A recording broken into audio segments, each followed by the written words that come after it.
Hello, ladies and gentlemen. Welcome back. I'm Brendan Lee with theBrendanLee.com in support of consciousness and skill worldwide. In this video, I want to talk to you again about enlightenment and continue to rip enlightenment off of some of the things that people confuse it with that seem to get in the way. Demystifying enlightenment.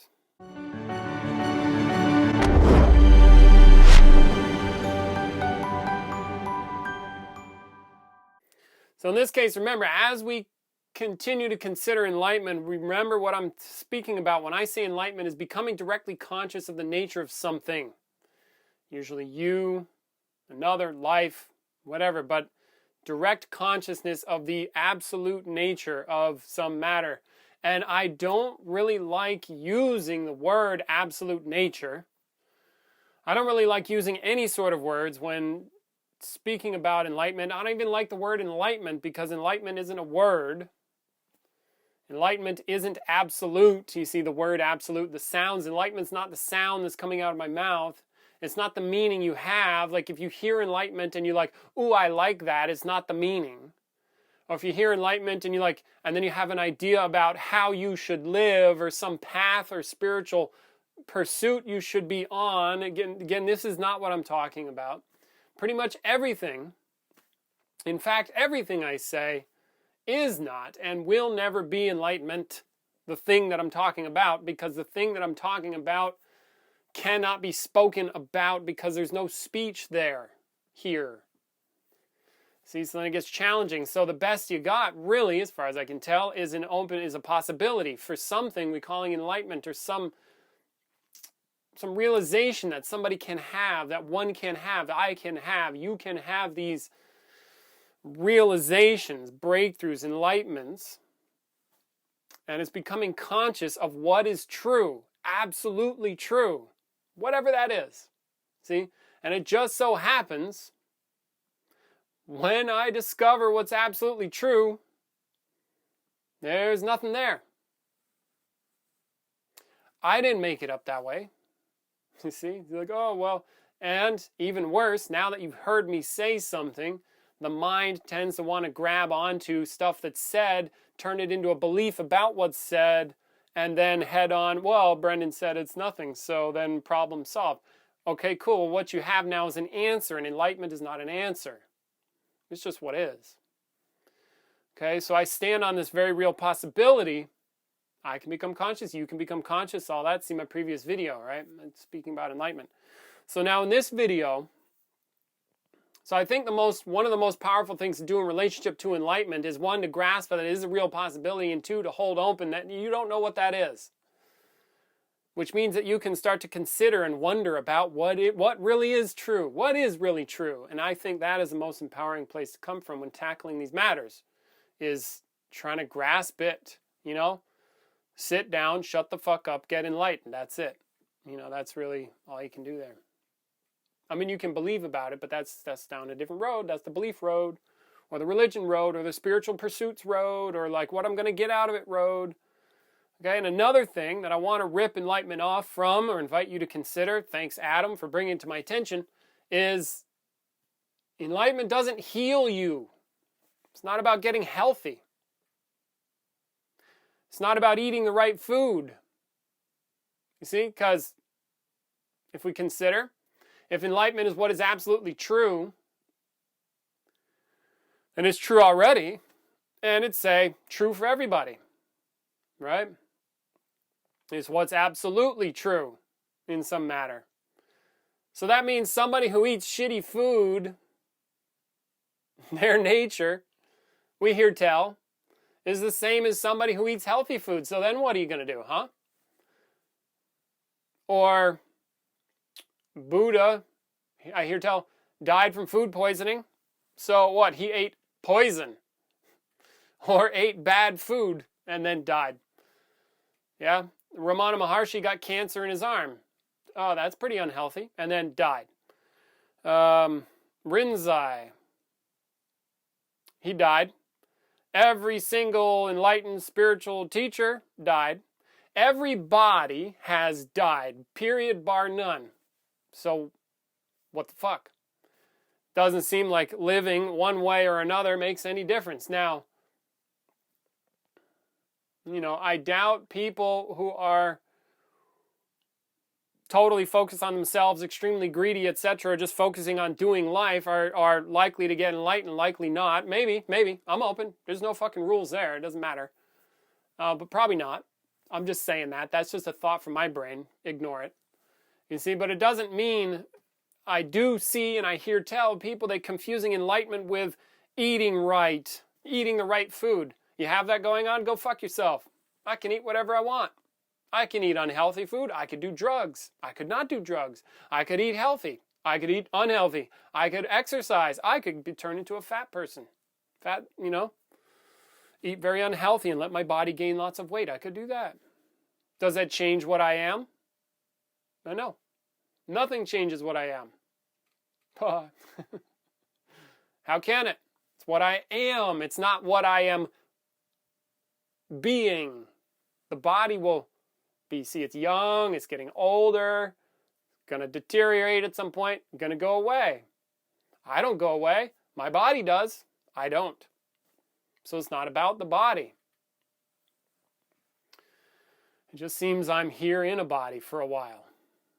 Again, I didn't make that up. Did you make up being born? Come on. No, I don't think so. All right, so it's not about health. How could what you really are be about health? Now, because health, where does health get to exist?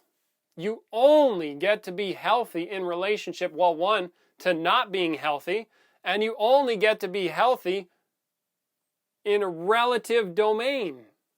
Some place that is a process. You go through the process of being healthy. What is it that determines healthy? You eat good food, you feel good in your body. Is this what determines health? Then we have mental health. What is health? How do we know what healthy is? It's a lack of disease, which could be like dis-ease. I have a lack of ease, so I am not healthy. And then we think that, okay, health, and I'm not knocking being healthy, okay? You understand that. I'm just saying, be healthy. This seems to be a way better experience. No, being healthy is a much better experience than being unhealthy. That's just look at people that experience a lack of health in their life, and they'll tell you it's shitty. It's good to be healthy. It's good. I'm not saying don't be healthy. I'm saying if you confuse healthy lifestyle with enlightenment, or thinking that eating right is somehow going to get you enlightened, you're barking up the wrong tree. There is no, how is eating the right food going to get you enlightened? How is living the right way going to get you enlightened? And who decides what the right way is to live? And where did you hear that? What is this right way to live? You got a rule book? Show it to me. And then we'll take it overseas to some people in Iran or Iraq or wherever and show it to them, or Indonesia, show it to them, show it to a culture in India, China, Japan, whatever. See? What's the right way to live? And how do you know? And somehow health is tied in with spirituality. If if I burn some incense and hang out and chant, if I make noise out my mouth and chant, if I make the right noises, I'll get enlightened. What about people that can't speak? You're saying because they can't make noise out their mouth, then they're not going to grasp what's absolutely true? Again, bullshit. This seems to be bullshit everywhere. Okay? What else? Or if you're on the right spiritual path. Again, what is the right path? You tell me. Come on, tell me the right way to live. Tell me the right way to go about life so that I get enlightened. Do you know what that is? If you're not enlightened, how do you know? Or if you hadn't had a direct consciousness, how do you know? See, then people confuse this enlightenment with a spiritual practice. So they confuse enlightenment with a way of living. Now, one hypothesis, so now, right away, when I say hypothesis, I want to invite you to consider that hypothesis means there's nothing proven here, so this is called an opinion, which is really worthless, but I'm sharing it for entertainment value. so it can have worth and value in an entertainment domain, but otherwise, who cares? See, imagine Buddha, for example. Say he's massively enlightened and he's got a bunch of people around him and they're not getting it. So then what's he do? You know, this comes from Ralston, the mind of Ralston. I'm just sharing it with you. I think it's funny and maybe pertinent here.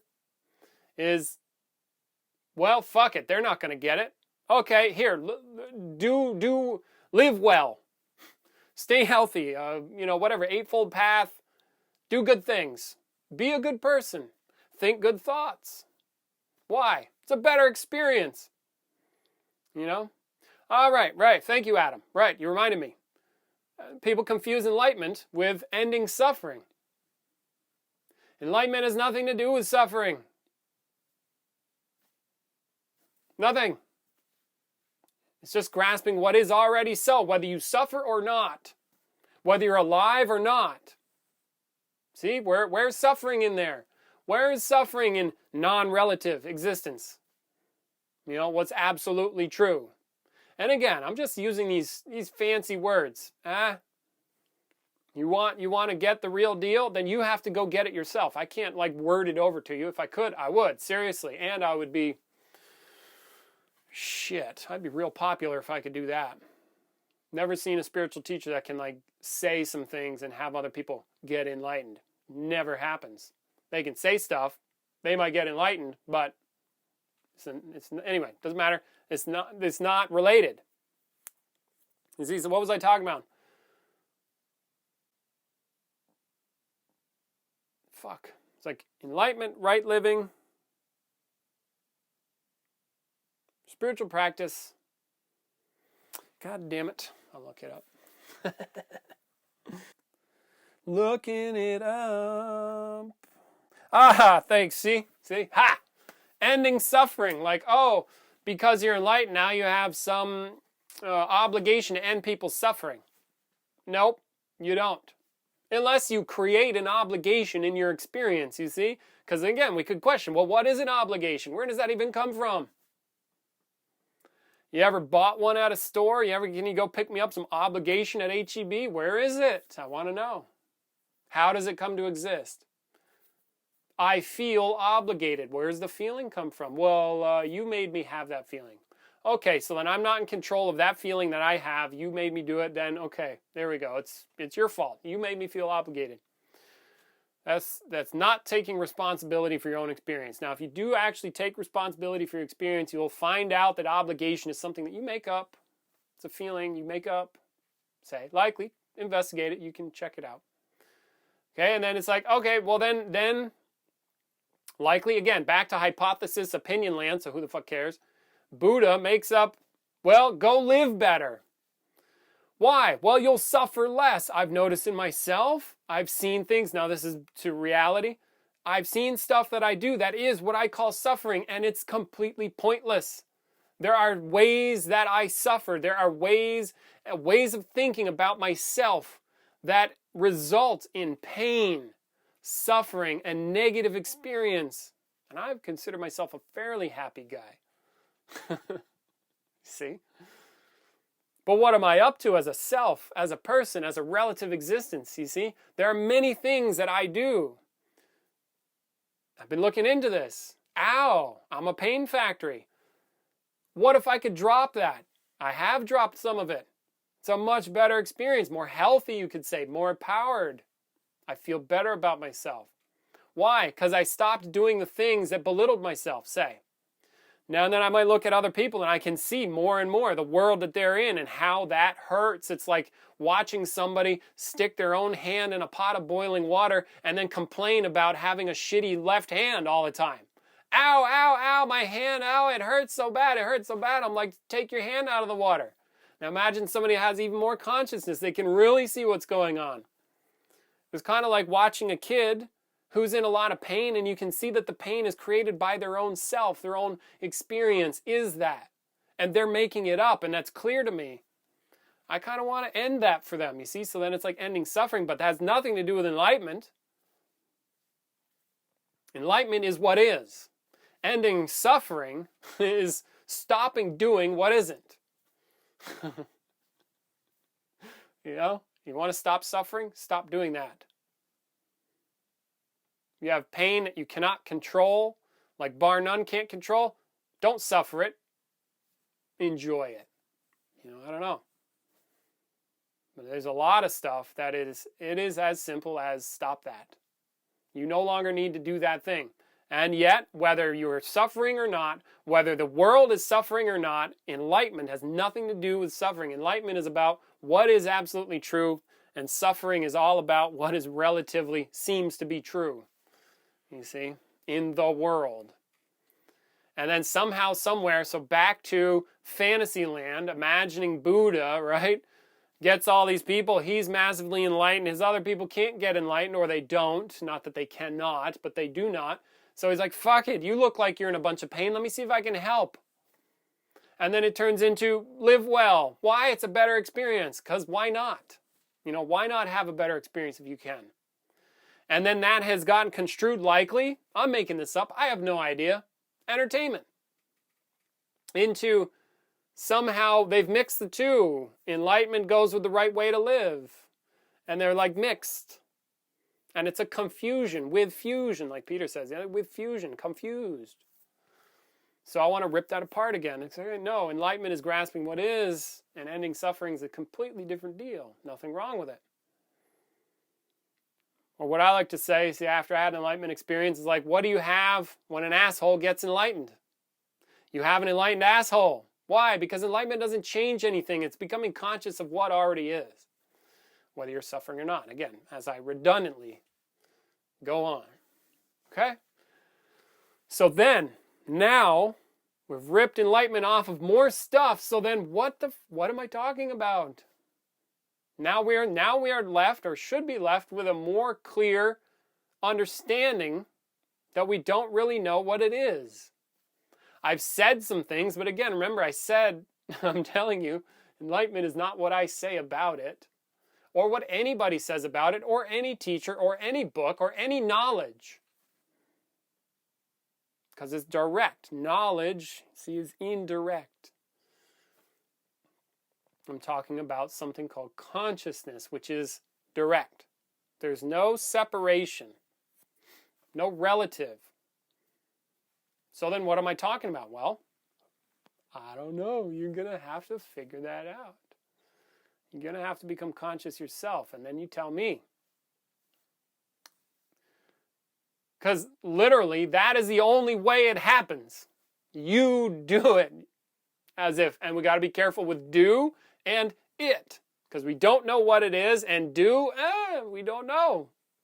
Maybe it's a non-doing. Maybe it's a doing. You see, you have to grasp what's true. Nobody can do it for you. So you're on your own.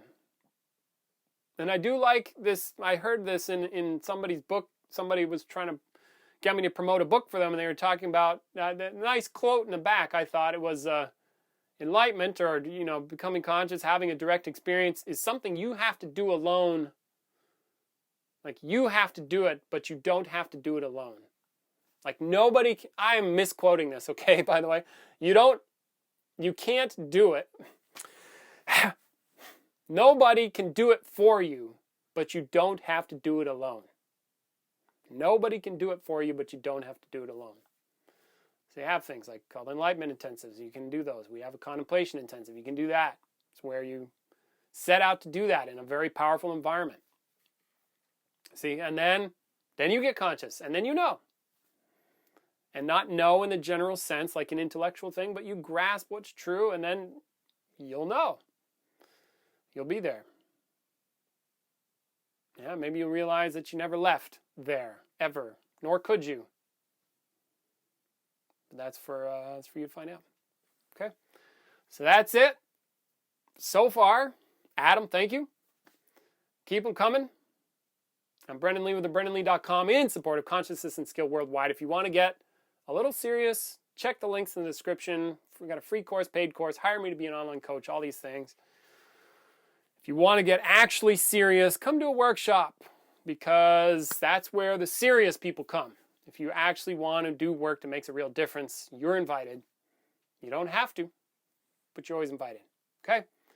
So I'm Brendan Lee. Check the links. Much love. Take care. Go out there. Keep kicking ass. And I'll talk to you next time. All right. See you later.